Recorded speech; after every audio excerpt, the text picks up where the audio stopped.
Est-ce que les revenus passifs sont vraiment passifs? Bonjour à tous, moi c'est Fab et aujourd'hui on va se poser la question, est-ce que les revenus passifs se génèrent vraiment sans rien faire? Avant de commencer, je te rappelle qu'il ne faut pas oublier de t'abonner à ma chaîne Fab Invest. Alors tout d'abord, les revenus passifs, qu'est-ce que c'est? Ce sont des revenus qui sont générés sans rien faire, sans activité de ta part, à opposition aux revenus actifs ou revenus d'activité. Alors les revenus actifs, c'est tout simplement ton travail. Tu te lèves tous les jours pour faire un travail, tu es rémunéré par un salaire à la fin du mois, c'est ce qu'on appelle un revenu actif. Et donc par opposition, on a des revenus passifs qui sont générés par des placements en banque, de dividendes en bourse, toutes sortes d'épargnes qui font que tu gagnes de l'argent sans rien faire.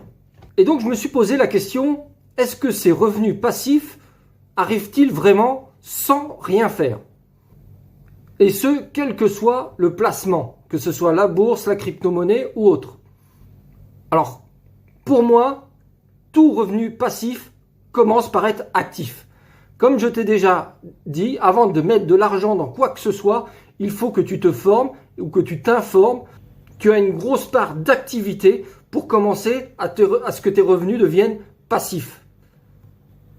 Je vais te prendre quelques exemples. La bourse, par exemple, avant de mettre ton argent dans la bourse ou d'investir dans telle action ou tel ETF, il va falloir que tu fasses tes recherches, que tu étudies l'entreprise, l'action, etc. Donc tout ça, tu as énormément de temps avant de mettre ton argent dans cette action ou dans cet ETF. Donc tout ça pour moi n'est pas passif. Pareil en crypto-monnaie, avant de mettre ton argent dans une crypto-monnaie, il faut que tu te renseignes comment ça fonctionne. Idem en crowdfunding immobilier, avant de mettre ton argent dans un projet, il faut que tu analyses le projet, savoir s'il est viable, etc., etc. Donc tout revenu passif, pour moi, commence à être actif. Et donc au départ, il y a un vrai gros travail de recherche avant de mettre ton argent quelque part.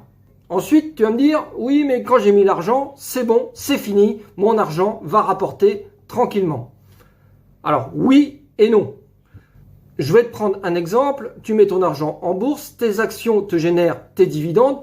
Au bout d'un moment, il va falloir que tu regardes ton broker en bourse pour savoir combien de dividendes et qu'est-ce que tu vas faire de tes dividendes. Alors, tu as deux choix. Soit tu vas les retirer, ou soit tu vas les réinvestir pour faire marcher les intérêts composés. Souviens-toi ma dernière vidéo. Et donc tout ça, il y a forcément un travail qui va se faire. Certes, ça ne va pas durer très longtemps puisqu'il va juste falloir observer tes dividendes et après que tu te mettes en action pour savoir retirer ton argent ou alors les réinvestir. Et si tu les réinvestis, dans quoi? Donc tu vas faire un autre travail de recherche et donc tout ça n'est pas vraiment passif. Tu vas me dire, oui, mais c'est la bourse. Mais c'est un peu partout pareil. Ton crowdfunding immobilier, tu vas mettre ton argent dans un projet, ça va marcher, ton projet va se faire 12 mois, 18 mois, 24 mois. Mais à la fin de ce projet, on va te rembourser avec des intérêts. Il va falloir que tu reviennes pour soit retirer cet argent ou soit les réinvestir. Et donc encore une nouvelle fois, une nouvelle phase de recherche. Et cela un peu dans toutes sortes d'investissements. Donc, n'importe quel investissement, je te conseille d'aller faire un tour régulièrement, voir comment ça se comporte. Alors, j'ai bien une idée de revenus plutôt très passifs. Ça serait pour moi tes placements en banque traditionnelle, c'est-à-dire les livrets A ou les divers livrets. Où là, tu vas juste voir ton banquier, lui donner ton capital et tu vas juste recevoir ton relevé de compte à la fin d'année et tu vas pouvoir voir tes intérêts. Là, tu n'as strictement rien fait. Et là, c'est pour moi 100% passif. Tu as juste été voir ton banquier une seule fois ou alors tu l'as même fait en ligne. Et à la fin de l'année, tes intérêts viennent. Et même si tu reviens 20 ans après, ton argent sera théoriquement pas bougé. Et donc, tu auras eu des intérêts qui se seront cumulés. Donc voilà, c'était une petite vidéo sur les revenus passifs.